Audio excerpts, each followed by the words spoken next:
I'm your host, Annie Bowles, and this is News du Jour.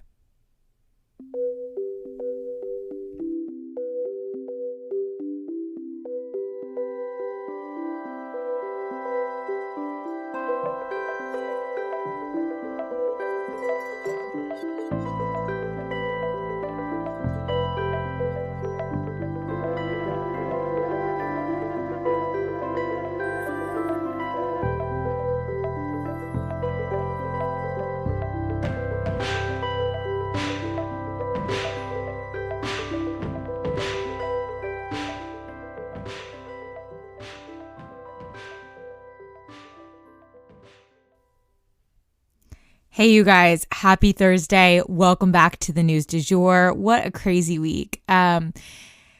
We've just had so much going on in the world, but especially in Ukraine, it's honestly been hard for me to keep up with it because I feel like every time I refresh my email, I have some other form of breaking news, and just trying to decide what all you guys need to know and sift through it for you so that I'm getting you the most important facts and maybe some amusing ones thrown in there too.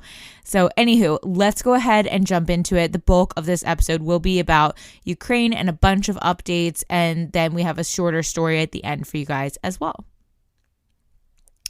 So first up on Ukraine, Trump speaks out on Ukraine, which has been super interesting. So y'all, I would usually say you'll never believe what Trump said about Russia, but he's Trump. So nothing should be surprising from him anymore at this point. He legit praised Putin for his actions and said it was, quote, genius, end quote, and called the invasion, quote, wonderful. End quote. His further comments suggest that he thinks Putin will go in and be a genuine peacekeeper. Is that the case? Hard to imagine when he's the one who has tanks on the border unprompted. But we will see for sure in the next coming weeks. And next up, in terms of Ukraine, I have some details for you guys on the sanctions. So the US and Europe have both imposed sanctions on Russia over the past day or so. It's very quick in bureaucratic time. But it doesn't look like nearly enough, in my opinion, to deter the Kremlin. So let's dive into the details here. So the US and Europe in tandem have imposed sanctions against two major Russian banks, although they are not the most major Russian banks. They've also imposed sanctions on the country's debt, meaning that Russia can no longer borrow. And they've also sanctioned particular oligarchs that we know to be corrupt and kind of in cahoots with the Kremlin. If you remember, Putin got his rise to power through the KGB, so he has a lot of ties there. Many have been critical that these sanctions will not be enough. It's possible that this is just a first round. That is what the US is saying, and that they're currently planning a more drastic round. But these sanctions are really akin to sanctions that we put in place in the past. So like even under the Trump administration, they were sanctioning oligarchs and certain banks. And at the end of the day, this is a lot like when Russia annexed Ukraine's Crimea territory. Crimea is still part of Russia now. So it obviously had little to no effect on their actions.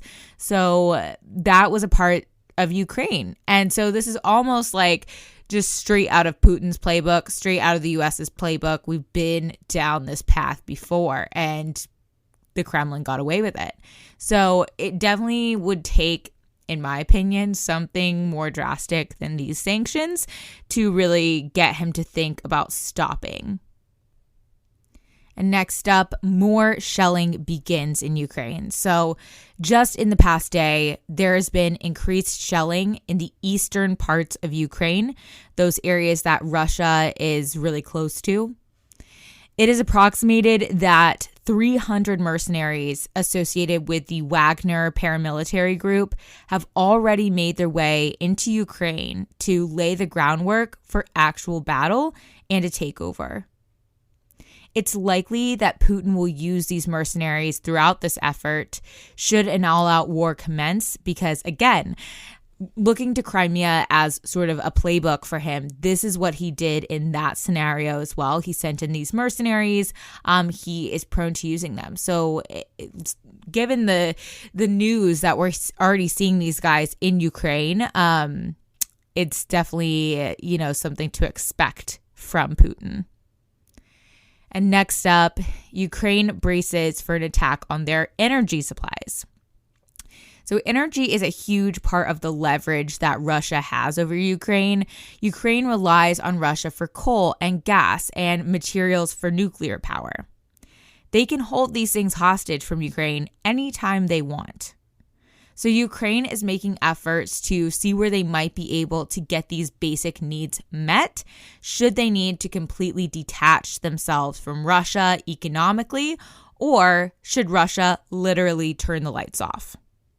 They are beginning a 3-day isolation test now to see if their power grid can hold up solely on their own resources. This test should help to underscore pain points where they may need help from NATO allies to keep the lights on.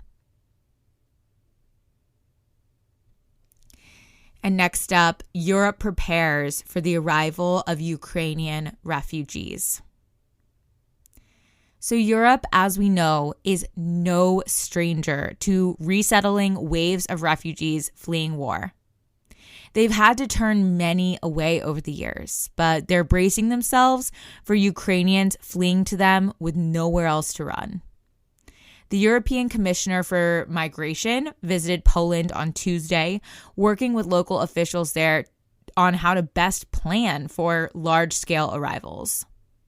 These people have been living in fear for so long in Ukraine, and now it seems that those fears may be realized in the not-too-distant future. Anyone living on government assistance is also particularly at risk, as during wartime, it will be difficult to get them those funds. But that said, the international community is also stepping in, with the United Nations already raising funding to help people escape, should it come down to that. At the end of the day, what Putin is doing is clearly a violation of international law. No matter the historical context, you cannot just declare part of another country part of your country. Russia and China are both prone to this sort of expansionist thinking, and that's where this scenario becomes a slippery slope. If you want breaking news alerts on this to your phone and on other issues, become a patron of our podcast today, and you can stay informed while you're on the go. You'll both support our work here at News du Jour and stay in the know at all times. It's a win-win and only $8 a month. And before we go for today, I wanted to let you all know there are rumblings that Purdue Pharma and Johnson & Johnson are close to settlements when it comes to litigation surrounding the opioid crisis.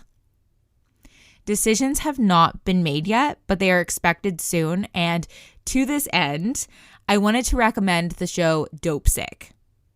If you've not watched Dopesick yet, it's a drama that's on Hulu and maybe other platforms too. I'm not too sure. I highly recommend it. Even though we are all likely to already know someone and the cycles of denial that they still find themselves in today. It sheds so much light on the battle for justice in this space, as well as the everyday battle of people who are just going to the doctor. And I think it's a great watch leading up to these big court decisions. So if you haven't seen it yet, highly recommend, and stay tuned for more information on those court cases and hopefully some decisions. And that is the News du Jour.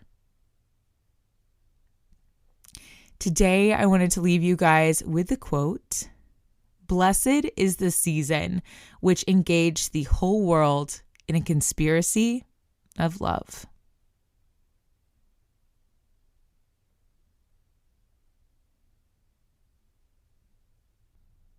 If you enjoyed this episode, please consider becoming a patron of our podcast.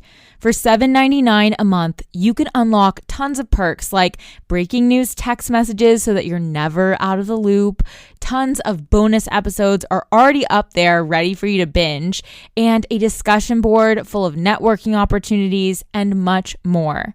Go to www.patreon.com/sugarfreemedia today to become a patron. This is the best way to support our show. Our patrons make News du Jour possible. But a couple other ways to support our podcast are rate and review on whatever podcast platform you use to listen, share on your social media, you have influence, tell your friends, family, and colleagues that you love News du Jour and why you listen. You can also follow us on social media under sugarfreemedia.co on Instagram, just sugarfreemedia, all one word, on TikTok, and sugarfree_media on Twitter. We also have a weekend newsletter called Dreamers Digest that's full of dreamy content recommendations for your weekend and a life update from yours truly. Sign up today on our website, www.sugarfreemedia.co. Our music is by Joey Lavoie and Nicholas Foster. Our cover art is by Hannah Pierce Photography. Our Sugar Free Media logo is by Catherine Jezik Designs. Any twinkling or little footsteps you might hear in the background are by my dog, Rhett. He's a rescue pup and always records with me. We appreciate you listening and look forward to telling you about the news again next time on News du Jour.